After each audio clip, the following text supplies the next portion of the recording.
Сәлеметсіздер ме? Менің аты-жөнім Шаттық Маратовна, және бұл менің каналым «Русский язык по-казахски».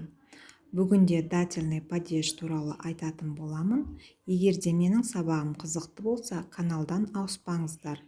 Каналыма тіркеліп, қолдап отырыңыздар. Всем привет! И это мой канал «Русский язык по-казахски». Меня зовут Шаттық Маратовна. И сегодня будем говорить о дательном падеже подробно. Если вам интересна эта тема, то не переключайтесь, подписывайтесь на мой канал и смотрите мое видео. Өткен сабақтарда дательный падеждің жекеше түрінде және көпше түрінде қандай сұрақтарға жауап беретінін, қай кезде қолданылатынын өттік. Ал бүгін тағы да кейбір жағдайларда қалай қолданылатынын қайталаймыз, және сонымен қатар тереңірек қандай жағдайларда қалай қолданатынымызды түсіндіретін боламын. В прошлых уроках мы говорили о дательном падеже в единственном числе, во множественном числе и на какие вопросы отвечает. А сегодня будем говорить о дательном падеже в русском языке, когда и как использовать. Во-первых, когда мы говорим об адресате. Во-вторых, когда говорим о возрасте. В-третьих, когда говорим о субъекте со словами «нужно», «можно». В-четвертых, о субъекте, который испытывает некоторое состояние. В-пятых, когда задаем вопрос «куда?». В-шестых, когда говорим о времени. В-седьмых, когда говорим о средстве коммуникации. Восьмое – это характеристика. Девятое – это когда используем с глаголами. Десятое – это когда мы используем дательный падеж с предлогами. Адресат бұл дательный падеждің ең маңызды міндеті болып табылады. Мысалы, біреуге бір кітап беретін кезде, кімге беретінімізді айтқан кезде дательный падежді қолданамыз. Мысалы, ты позвонил Ивану Алексеевичу. Кому деген сұрақ қойылады. Екінші мысалда, Мария написала письмо своему русскому другу. Кому деген сұрақ қойылады. Родители подарили младшей дочери большую куклу. Кому младшей дочери? Бұл жерде де адресат кезінде кому, чему деген сұрақпен дательный падеж қолданылып тұр. Бұл жерде енді сын есімде қолданған, оны кейінгі сабақтарда өтетін боламыз. Адресат – одна из главных функций дательного падежа. Например, когда мы хотим дать книгу, мы используем дательный падеж. Например, ты позвонил Ивану Алексеевичу. Задаем вопрос кому? Ивану Алексеевичу. Мария написала письмо своему русскому другу. Кому написала Мария? Своему русскому другу. Родители подарили младшей дочери большую куклу. Родители подарили кому большую куклу? Младшей дочери. И здесь еще есть пример, можете посмотреть. Адамның жасын немесе бір затқа қатысты жылды айтқан кезімізде дательный падежді қолданатын боламыз. Мысалы, кімге деген сұрақты қоямыз. Кімге қанша жас деген сияқты. Не болмаса, осы затқа қанша жыл болды деген сияқты. Мысалы, сколько лет твоему брату? Сенің ағаңа қанша жас? Ағаң қанша жаста деген сияқты. Кому? Твоему брату. Сколько вам лет? Кому? Вам. Моей сестре 15 лет. Кому 15 лет? Моей сестре. А мына жерде нашей компании исполняется 10 лет. Деген сияқты бұл жерде біз компанияға қатысты сұрақ қойып отырмыз. Когда говорим о возрасте, мы говорим мы используем форму дательного падежа. Например, сколько лет твоему брату? Кому? Твоему брату. Используем дательный падеж. Нашей компании исполняется 10 лет. Здесь тоже мы используем дательный падеж. Чему исполняется 10 лет? Нашей компании. Ему было 5 лет, когда он решил, что станет ученым. Кому было 5 лет? Ему. И здесь еще несколько примеров, можете посмотреть. Үшінші жағдайда субъект туралы айтқан кезде нужно, можно деген сөздермен қосып айтқан кезімізде, керек, қажет деген сөздерді қолданған кезімізде дательный падежді қолданамыз. Егер сөйлемде нужно, надо, можно, нельзя, разрешено, запрещено деген сөздер қолдансақ та дательный падежді бірге қолданатын боламыз. Мысалы, аналитическому отделу нужно установить новое программное обеспечение. Кому или чему деген сұрақпен чему? Аналитическому отделу. Нашим аналитикам надо установить новое программное обеспечение. Кому? Нашим аналитикам. Бұл жерде біз кому деген сұрақты қоямыз. Финансовым аналитикам нужно новое программное обеспечение. Кому? Өйткені адамға қойылып тұр. Аналитик дегеніміз адам. Кому? Финансовым аналитикам. Когда говорим о субъекте со словами нужно, можно. Если в предложении есть слова нужно, надо, можно, нельзя, разрешено, запрещено, мы используем дательный падеж. Например, старшему инженеру нельзя ошибиться в расчетах. Кому? Старшему инженеру. Или же любому студенту можно делать ошибки. Кому? Любому студенту. И здесь используем дательный падеж. Төртінші жағдай, субъект мысалы көңіл күйін білдірген кезде адамға қатысты, мысалы суық, жылы, жарық, қызықты, қызықсыз деп айтқан кезде де орыс тілінде дательный падежді қолданамыз. Мысалы, детям весело на празднике.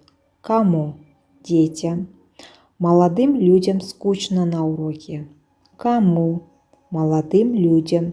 Кому деген сұрақ қоямыз.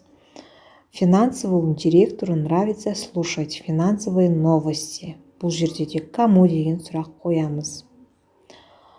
В-четвертых, когда говорим о субъекте, который испытывает некоторые состояния, например, холодно, тепло, жарко, весело, скучно, интересно, лень и так далее.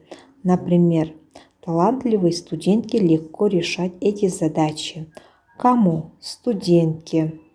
Иностранному туристу холодно зимой в России. Кому? Бұл жерде көбінесе кому деген сұрақ қойып отырмыз. Здесь в основном мы задаем вопрос кому. Такая функция есть и у винительного падежа. Как не ошибиться? Здесь мы используем наречие или глагол. Если используем наречие, то это дательный падеж. А если с глаголом, то это винительный падеж. Например, больному холодно. Кому? Оксане лень идти на работу. Кому? Ей плохо. Ей нехорошо. Кому? Деген сұрақ қойып отырмыз. Ал винительный падеж болса, ол жерде больного знобит, Оксану клонит в сон, ее укачивает в автобусе, его тошнит. Бұл жерде глагол қолданып тұрмыз, сондықтан ол винительный падеж болады.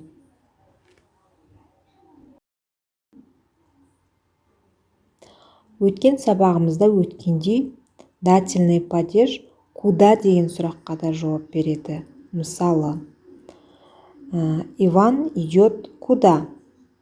К другу. Бұл жерде көп мысал берілген, соның ішінде біз к деген предлогпен қолдансақ, онда к кому, кімге деген сұрақты қоямыз. Тек қана к деген предлогпен ол дательный падеж болып тұр. Қалған жағдайда ол басқа падеждерге жауап беретін болады, басқа падеждің сұрақтарына. Мысалы, бірінші сұрақта Иван идет в офис. Бұл жерде винительный падеж болып тұр. Мысалы, Иван у друга десек, у кого? Бұл родительный падеж болып тұр. Біздің өткен сабақтарымызда өткенімізде родительный падеждің сұрағына жауап беріп тұр. Бұл жерде тек қана к деген предлогпен қолдансақ қана ол дательный падеж болады. Куда деген сұраққа жауап береді. На прошлых уроках мы говорили, дательный падеж еще отвечает и на вопрос «куда?».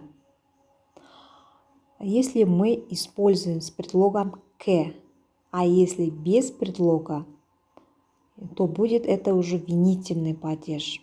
Поэтому на вопрос «куда» мы используем только с предлогом «к». К кому? Иван идет к другу.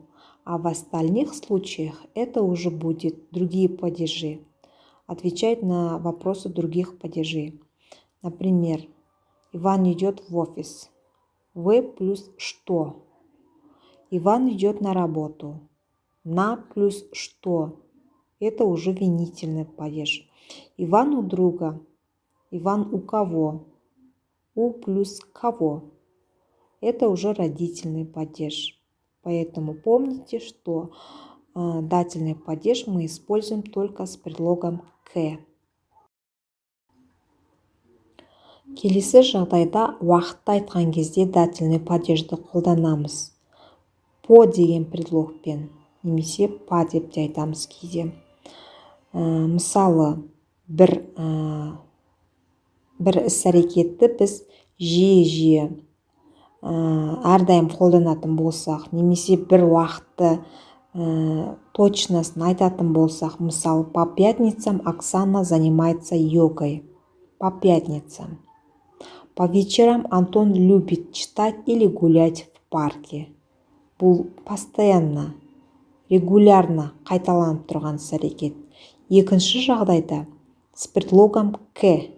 К предлогымен бірге қолдансақ, мысалы, бір іс-әрекетті бір белгілі уақытын айтатын болсақ, мысалы, мне нужно прочитать эту книгу к следующей субботе. Келесі сенбіге дейін мен мына кітапты оқып бітіруім керек. Белгілі бір күнді айтып тұр.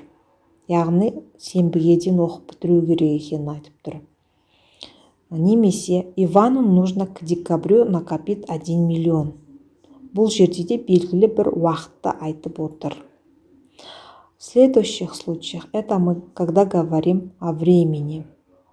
Во-первых, с предлогом по, когда действие происходит регулярно, или же в один и тот же день, например, по пятницам Оксана занимается йогой, или же по вечерам Антон любит читать или гулять в парке.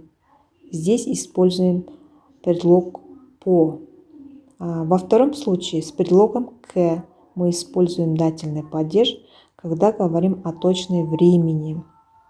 Например, мне нужно прочитать эту книгу к следующей субботе.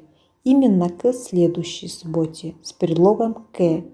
Или же Ивану нужно к декабрю накопить 1 миллион, потому что в декабре он планирует купить машину. Например, с предлогом «к». Келесі жағдайда коммуникация туралы айтқан кезімізде по предлогымен қолданатын боламыз. Например, на работе менеджер много говорит по телефону. Почему? Я отправил вам договор по электронной почте вчера. Почему? Бұл жерде де қойылатын сұрақ.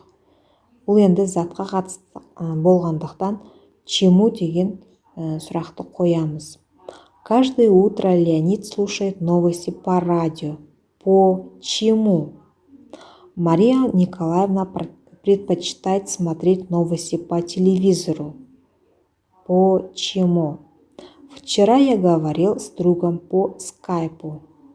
Бұл жерде де чему деген сұрақ қойылып тұр. Еще мы, когда говорим о средстве коммуникации, используем с предлогом по. Например, на работе меньше много работает. Почему? По телефону. Я отправил вам договор по электронной почте вчера. Здесь во всех случаях мы используем с предлогом по. Келесі жағдайда субъектке немесе объектке мінездеме берген кезімізде, мысалы, менеджер по продажам. Почему? По продажам. Менеджер по работе с клиентами. По работе. Почему? По деген предлогпен қолданып отырмыз. И когда говорим о характеристике, когда даем чему-то характеристику, используем с предлогом по в дательном падеже. Например, менеджер по продажам, менеджер по чему, справочник по английской грамматике, справочник по чему, по английской грамматике, лекция по истории. Здесь тоже используем с предлогом по. Келесі жағдайда кейбір етістіктер бізге қандай падеж қолданатынымызды жүктейді. Мысалы, мына етістіктер: радоваться, обрадоваться, кому, чему. Я очень рад нашей встрече. Чему ты радуешься? Екінші, удивляться, удивиться. Кому, чему сұрақтармен. Иван очень удивился такому вопросу. Чему? Такому вопросу. Мешать, помешать. Кому, чему?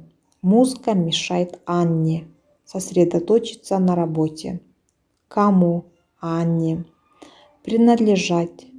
Кому, чему? Кому принадлежит этот дом? Бұл енді толық тізім емес, басқа да етістіктер бар, ең көбінде кездесетін осы етістіктер. И в-9, когда мы используем глаголы, некоторые глаголы нам диктуют, как использовать их. Например, в этих глаголах мы используем дательный падеж. Радоваться, обрадоваться, кому, чему. Я очень рад нашей встрече. Удивляться, удивиться, кому, чему. Иван очень удивился такому вопросу. Чему Иван очень удивился? Такому вопросу. Мешать, помешать, кому, чему. Музыка мешает Анне сосредоточиться на работе. Кому мешает музыка? Анне. И принадлежать кому, чему. Кому принадлежит этот дом? Здесь мы задаем вопрос кому. Используем это же слово кому. Это не полный список глаголов, которые мы используем в дательном падеже. Их очень много, но это часто встречаемые слова. Келесі жағдайда кейбір предлогтармен де біз дательный падежді қолданатын боламыз. Мысалы, благодаря, по, к, навстречу. И мы еще используем дательный падеж с некоторыми предлогами. Например, благодаря. Благодаря нашей помощи мы вовремя закончили работу над проектом. Чему? Благодаря вашей помощи. И, как мы уже говорили, с предлогами по, к, еще навстречу. Я пойду тебе навстречу. И мы встретимся у магазина. Навстречу кому? Тебе. Кажется, это мой руководитель идет нам навстречу. Кому навстречу? Нам. Здесь тоже используем дательный падеж с предлогом навстречу. Ал енді видеоны тоқтатып, осы өткен сабағымызды қорытындылап, мына упражнениені жаттығуды жасап көрейік. А теперь давайте сделаем итоговые упражнения. Остановите видео и попробуйте выполнить это упражнение.